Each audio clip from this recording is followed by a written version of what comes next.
The massive alien ship appeared on a quiet Tuesday morning, materializing just beyond Earth's moon. Its sudden arrival sent the world's military forces into high alert, but the vessel made no aggressive moves. Instead, it simply waited. Within the United Earth Defense Command Center in Geneva, Admiral James Stone stared at the main screen, his gray eyes narrowed as he studied the vessel's unusual design. The ship looked like a massive crystal, its surface catching and reflecting sunlight in ways that made it seem both beautiful and threatening. "What do we know about them?" he asked, his voice steady despite the tension in the room. A young officer at the scanning station looked up from her display. "Sir, they're broadcasting on all frequencies. It's a grating message, in perfect English." The message played through the command center speakers. "Greetings, people of Earth. We represent the Grand Galactic Empire, a federation of 1,000 species spanning 3 spiral arms of the galaxy. We have come to formally invite Earth into our prosperous union." Admiral Stone exchanged glances with Dr. Mary Wilson, Earth's chief xenobiologist. "Too perfect," she whispered. "They've been watching us for a while." The following days brought a flurry of diplomatic activity. The Empire's representatives, tall humanoids with silvery skin and flowing robes, met with Earth's United Council. They brought promises of advanced technology, interstellar trade, and protection from less civilized species. But something felt wrong. In his private office, Admiral Stone reviewed the Empire's membership terms for the 10th time. His desktop computer displayed page after page of regulations, requirements, and voluntary contributions expected from new members. He paused at Section 47B, which detailed resource-sharing protocols. "Computer, calculate total resource outflow based on these terms," he commanded. The results made him sit up straight. According to the calculations, Earth would lose control of 60% of its mineral resources and 40% of its water reserves within the first decade of membership. He immediately called an emergency meeting with the Council's inner circle. In a secure underground chamber, 20 of Earth's top leaders gathered around a circular table. The holographic display in the center showed the Empire's ship, still waiting patiently in lunar orbit. "They're not here to welcome us," Stone explained, displaying his findings. "They're here to strip our planet bare, legally, and with our signature on the contract." Dr. Wilson stood up next, her research results adding to the growing concern. "I've analyzed the data they provided about other member worlds. The pattern is clear. New members experience a sudden technological boom, followed by a devastating resource crash within 50 years. They're parasites, not partners." The council members listened in silence as more evidence was presented. The Empire's protection was actually containment. Their trade agreements were designed to create dependency. Their cultural exchange programs slowly erased local customs and traditions. Admiral Stone walked to the center of the room. "We have 2 choices: accept their terms and become another conquered world, or reject them and face possible military action." The vote was unanimous. Earth would reject the Empire's offer. When the Imperial diplomats received Earth's decision, their perfect composure cracked for the first time. Their silver faces showed confusion, then disbelief, then something close to anger. "Perhaps you don't understand," their lead diplomat said, voice cold. "No world has ever rejected membership. The benefits far outweigh any temporary sacrifices." "We understand perfectly," Admiral Stone replied. "Earth declines. Your Empire's methods of exploitation are not welcome here." The diplomats left the meeting room in obvious agitation. Within hours, their crystal ship transmitted a final message. "The Empire notes your decision with regret. You will be granted 1 standard galactic year to reconsider. After that, we cannot guarantee the safety of your world from external threats, including our own." As the ship disappeared into faster-than-light travel, Admiral Stone stood at the command center window, looking up at the stars. "Send out the alert," he ordered. "All defense forces on full mobilization. All research teams at maximum priority. We have 1 year to prepare for war." He turned to his staff, his expression determined. "They think we're primitive, easy prey. Let's show them why that's the biggest mistake their empire has ever made."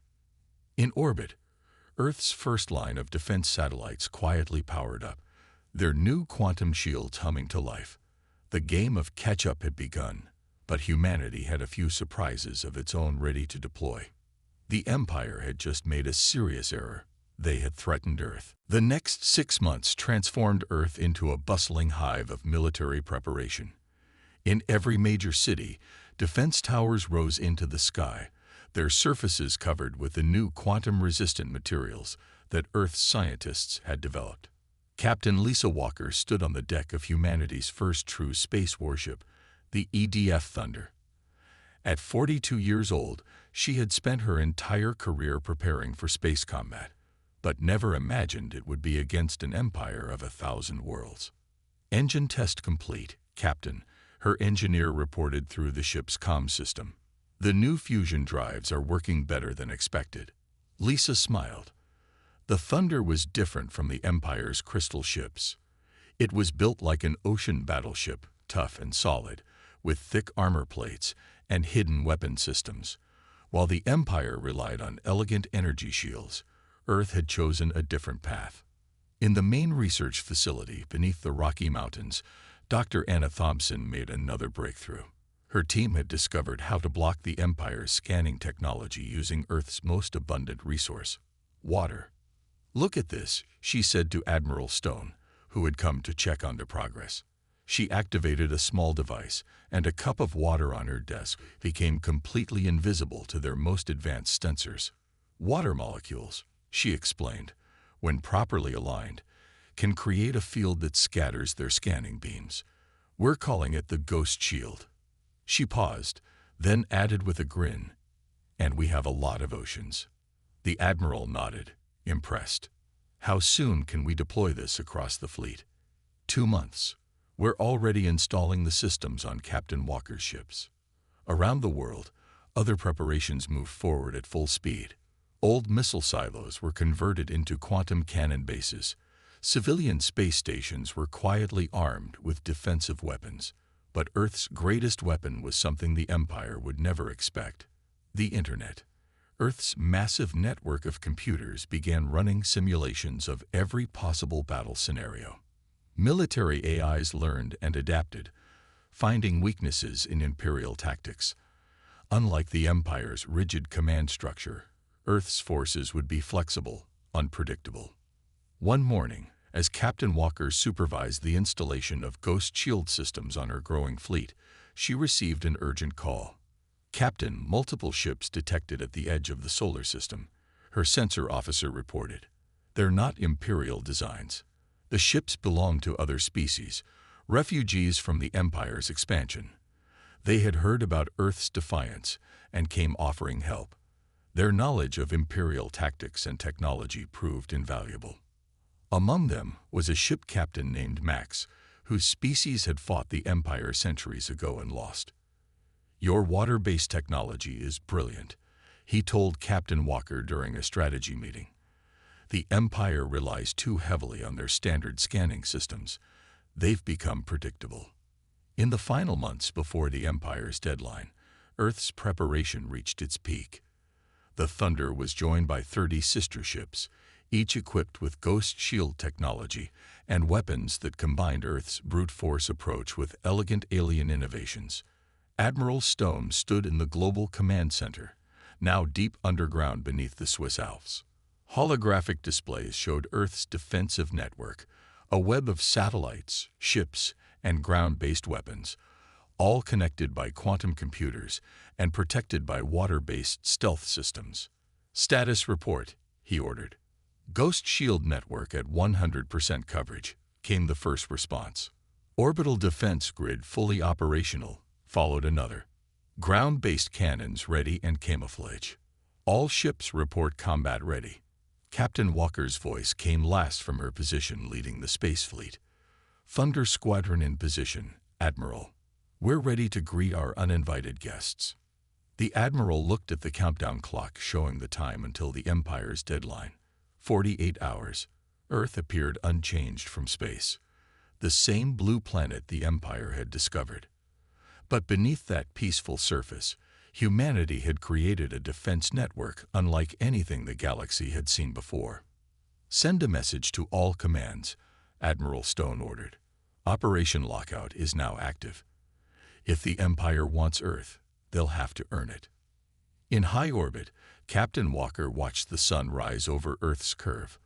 Unlike the Empire's crystalline ships, her fleet was nearly invisible, hidden behind the Ghost Shield's water-based cloak.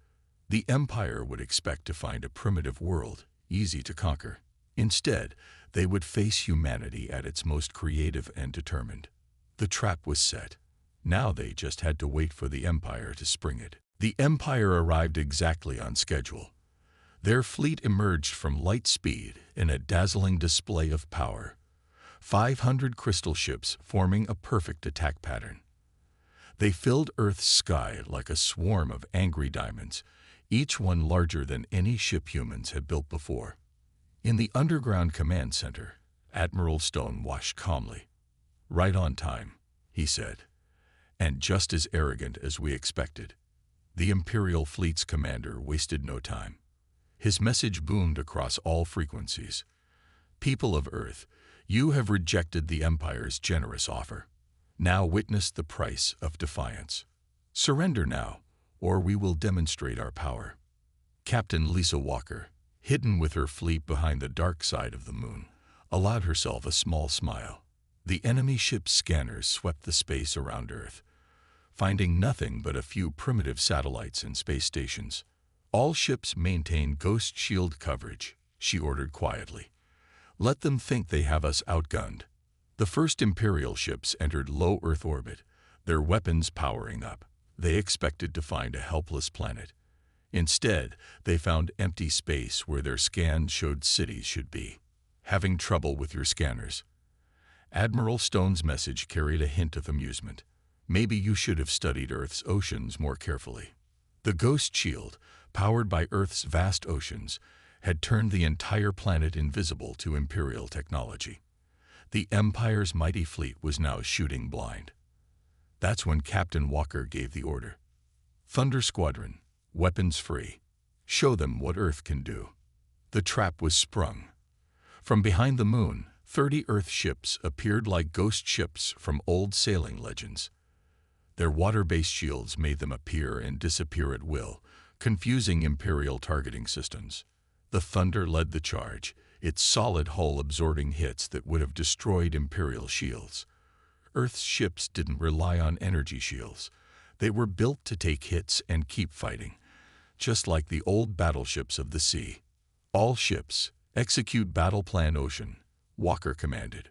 Her fleet moved like a school of fish, appearing and disappearing, striking from unexpected angles. The Imperial fleet's perfect formation began to break apart. On the ground, Earth's defense grid activated.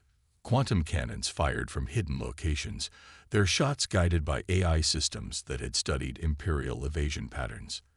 The Empire's ships found their beautiful crystal hulls cracking under impacts they couldn't track or block. "Impossible."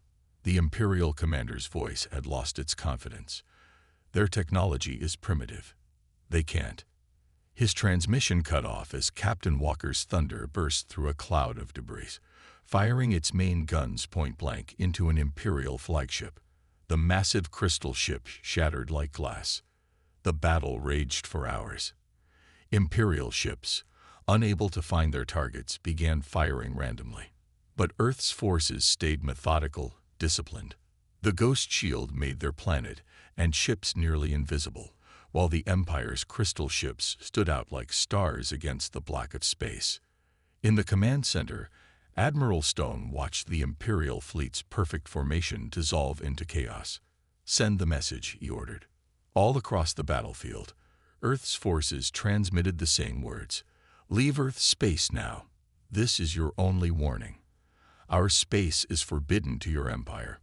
The Imperial fleet commander, watching his ships fall one by one to an enemy he couldn't properly track, finally gave the order to retreat. The mighty armada, now reduced by a third, flood back into light speed. Captain Walker stood on the Thunder's bridge, watching the last Imperial ships disappear. Her ship had taken hits, it tall, scared but solid. Unlike the Empire's beautiful but fragile vessels, Earth's ships were built to endure. "All ships report status," she ordered. The responses came back. Some damage, some injuries, but no ships lost. Earth's first major space battle had ended in victory.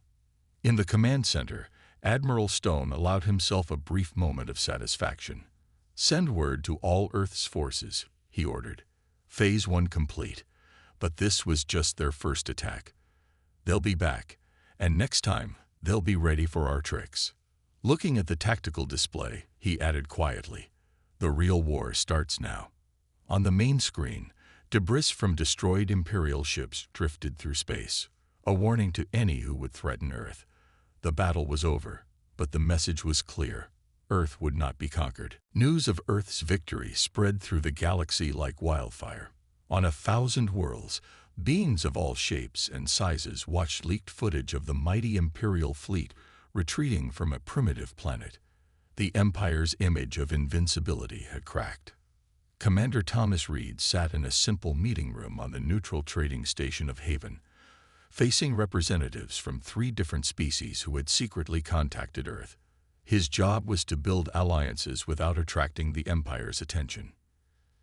"Tell us how," said the first alien, a tall being with blue skin. "How did a single world defeat an Imperial battle fleet?" Reed smiled. Unlike the Imperial diplomats with their fancy robes and crystal ships, he wore a plain uniform and carried himself with quiet confidence. "We didn't try to match their technology," he explained. "We found our own path." The station's comm system suddenly crackled with breaking news. On the main screen, they watched as an Imperial news broadcast was interrupted by protesters on the Empire's own capital world. The protesters carried signs reading "Freedom like Earth" and "No more resource theft." "It's happening everywhere," said another representative, this one looking almost human except for his golden eyes. "Your victory showed us the Empire isn't as strong as they claim." Reed spread out a simple star map on the table. "Earth is offering to share our Ghost Shield technology with any world that wants to protect itself. We don't want your resources. We don't want to rule you. We just want everyone to have the right to say no to the Empire." In the Imperial Senate, things were falling apart. Admiral Stone watched the recorded session from Earth's command center. The Empire's senators were shouting at each other, some demanding immediate revenge against Earth, others calling for reform. "The humans must be destroyed," one senator screamed. "Their defiance is spreading. Our fleet was humiliated." Another shot back, "Would you waste more ships on their water shields?" The Senate's chaos was interrupted by a new message playing on all channels. Captain Walker, standing on the bridge of the Thunder, spoke to the galaxy. "Earth is declaring all space within 10 light-years of our solar system off-limits to Imperial forces. Any Imperial military vessel entering this zone will be treated as hostile." The message was backed up by actions. Earth's ships, now numbering in the hundreds thanks to their growing alien allies, began patrolling their declared zone. They used their Ghost Shield technology to appear and disappear at will, making it impossible for the Empire to track their movements. Back on Haven Station, Commander Reed was building what would become the Free Systems Alliance. Representatives from 50 worlds now sat around the table, learning how to adapt Earth's defensive strategies to their own planets. "The key," Reed explained, "is to stop copying the Empire. Find your world's unique strengths. Earth used water. Your world might use something completely different." The alliance grew stronger each day. Some worlds had advanced farming techniques. Others knew secrets of mineral processing. By sharing their knowledge freely, they all became stronger. Admiral Stone received daily updates about the growing rebellion.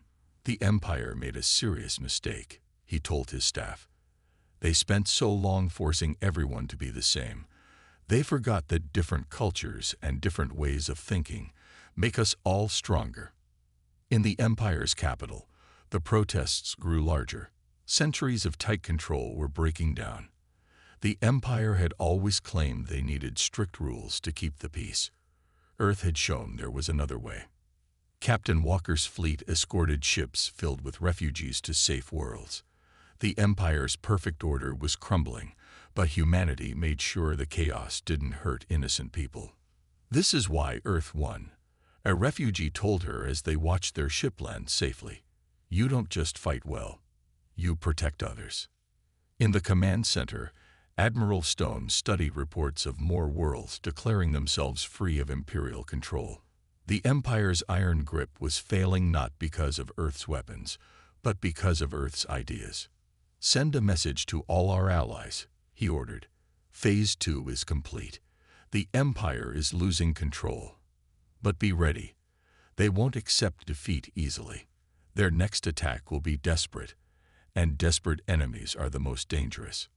Earth had started something that couldn't be stopped. The age of the Empire was ending, and a new age of freedom was beginning. But the final battle was still to come. The Empire's response came without warning. 2,000 crystal ships dropped out of light speed simultaneously, surrounding not just Earth, but every world in the Free Systems Alliance. This wasn't just an attack. It was an attempt to crush the rebellion in one massive strike. Admiral Stone stood in Earth's command center, watching red dots appear all across the galaxy map. "They're desperate," he said quietly. "They're throwing everything they have at us." The Imperial Supreme Commander's face appeared on screens across the galaxy. "Rebels and traitors, witness the Empire's true power. Surrender now, or watch your worlds burn." But Earth had been preparing for this moment. Captain Walker's voice came through clear and calm. "Admiral, Operation Lockout is ready. All allied worlds are in position." The Empire had learned from their last defeat. Their ships now carried special sensors designed to pierce the ghost shield. They thought they were ready for Earth's tricks. They were wrong. Dr. Anna Thompson stood in her lab beneath the Rocky Mountains, surrounded by humming machines. "Quantum disruption field at full power," she reported. "Ready on your command, Admiral." "Do it," Stone ordered. Thompson pressed a single button. Across the galaxy, on every world that had joined the Alliance, hidden devices activated. The quantum disruption field spread like an invisible wave. The Empire's mighty fleet suddenly found their advanced weapons shutting down. Their crystal ships, dependent on quantum-based technology, began losing power. "Now," Captain Walker commanded. Her fleet, along with ships from every allied world, decloaked simultaneously. They had hidden under their ghost shields, waiting for this moment. The battle that followed was unlike anything the galaxy had ever seen. Earth ships led the charge, teaching their allies how to fight using simple but effective tactics. While Imperial ships struggled with failing systems, Alliance vessels used basic weapons that still worked perfectly. Their weakness, Walker had explained during planning, is that they depend too much on advanced technology. "We'll use that against them." On Haven Station, Commander Reed coordinated the civilian response. As battles raged in space, he made sure refugees had safe places to go. The Empire had expected fear to keep worlds in line.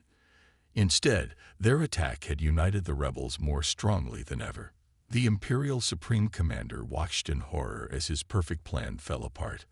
The rebels weren't fighting like the Empire. Each world used different tactics, different weapons. There was no pattern to predict, no standard strategy to counter. "Status report," Admiral Stone called out.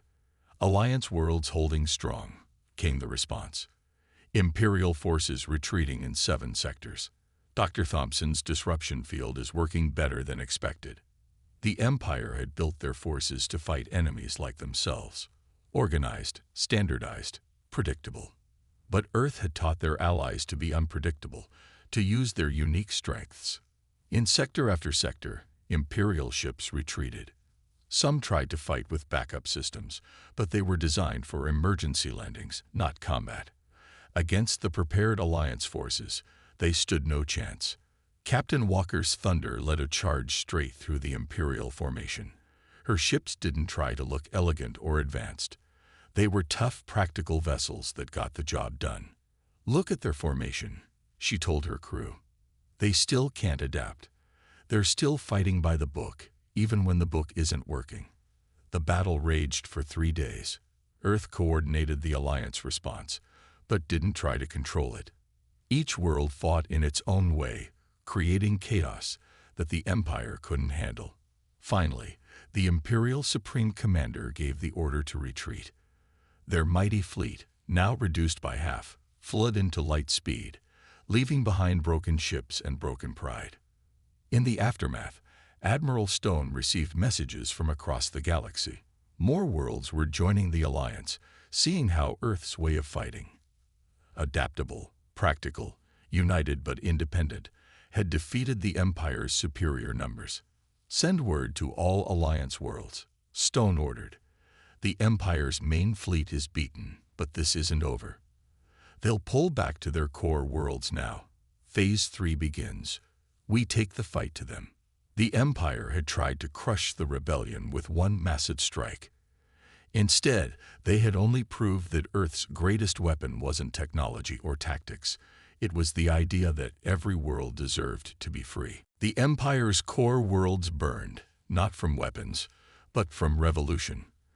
After seeing their mighty fleet defeated twice, countless beings who had lived under Imperial rule for generations finally found their courage to rebel. Admiral Stone watched the reports coming in from across Imperial space. "They're fighting on their own now," he said, "just as we hoped they would." On the Imperial capital world of Prime, the crystal towers no longer sparkled. Smoke rose from the government district as common citizens stormed the Imperial offices. They didn't use advanced weapons. They used tools, farming equipment, and sheer numbers. Captain Walker's Thunder Fleet patrolled the edges of Imperial space, helping escaped slaves and protecting refugee ships.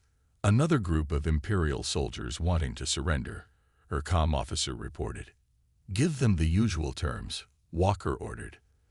"They can keep their lives in freedom if they help evacuate civilians from the fighting zones."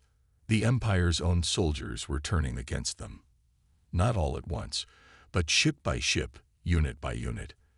They had seen Earth stand up to Imperial power and win. They had watched the Alliance grow stronger by working together as equals. Now they wanted that freedom too. Commander Reed walked through the halls of a captured Imperial command station. Former Imperial officers worked alongside Alliance personnel, teaching them how to use the station's systems. "The Empire taught everyone to obey," he told his staff. "Earth taught them they had a choice." In her lab on Earth, Dr. Thompson studied Imperial technology, with help from defecting Imperial scientists.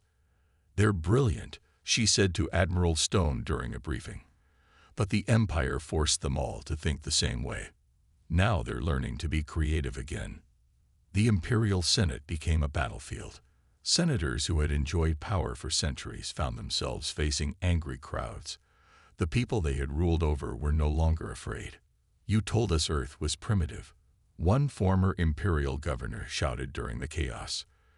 "But they knew something you forgot. Strength comes from letting people be different, not forcing them to be the same." Admiral Stone led the final push toward the Imperial capital. But unlike the Empire's attacks, Earth's fleet didn't come to destroy. They came to protect those who wanted to be free. "All ships, remember the mission," Stone broadcast to the Alliance fleet. "We're here to help people break free, not to become conquerors ourselves." Earth became strong by choosing its own path. Now we help others find theirs. The Imperial Palace, a massive structure of crystal and light, had stood for 10,000 years. Its gates had never been broken, its walls had never fallen. But it collapsed in a single day, not from external attack, but because the servants inside simply opened the doors. The Imperial Council, 12 beings who had ruled 1,000 worlds, found themselves suddenly powerless. Their orders were ignored. Their threats meant nothing. The beings they had ruled through fear were no longer afraid. "How?" the Imperial High Commander asked as Alliance forces entered the palace. How did one primitive world do this to us? Captain Walker, who led the palace securing team, answered him.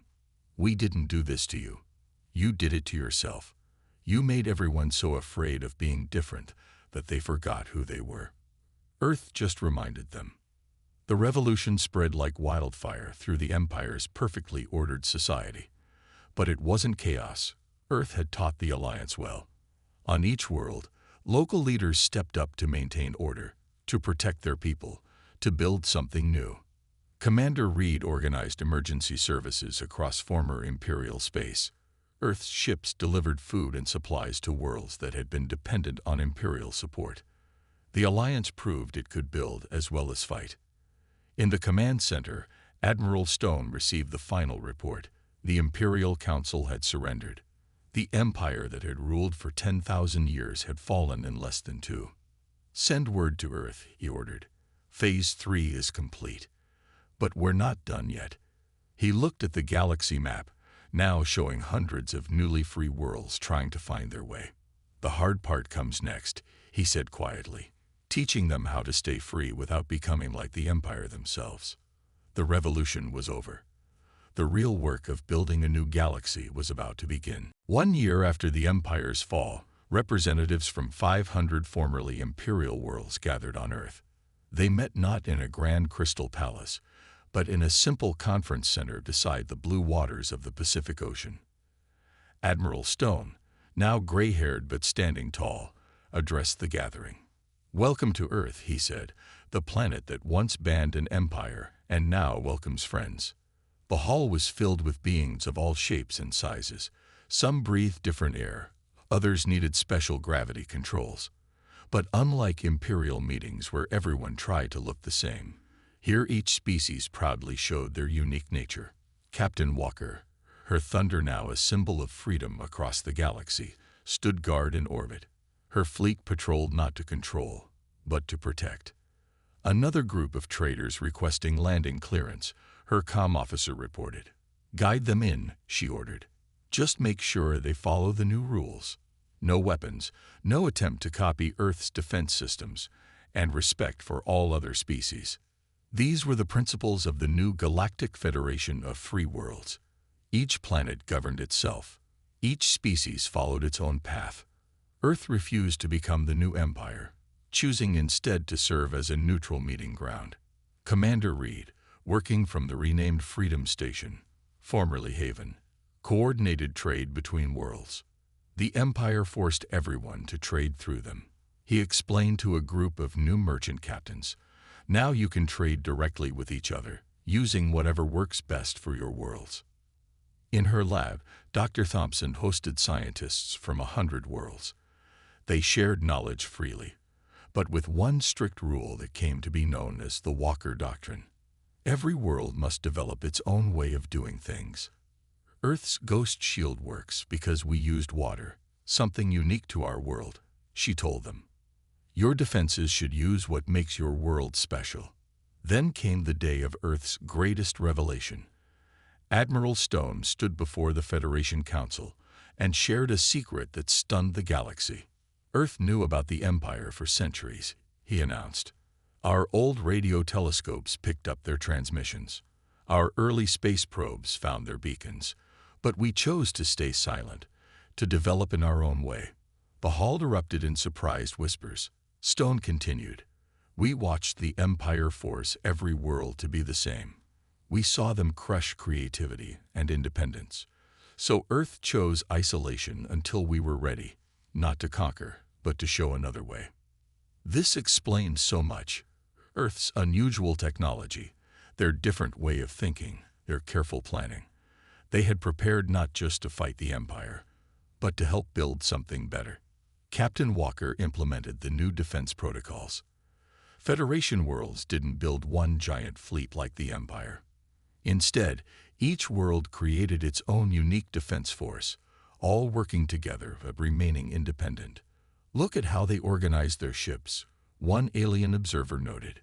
Each fleet is different, but they work together perfectly, like a galaxy should be. Commander Reed's trade networks flourished. Without Imperial restrictions, Worlds found new ways to help each other. Some specialized in farming, others in manufacturing, each contributing what made them unique.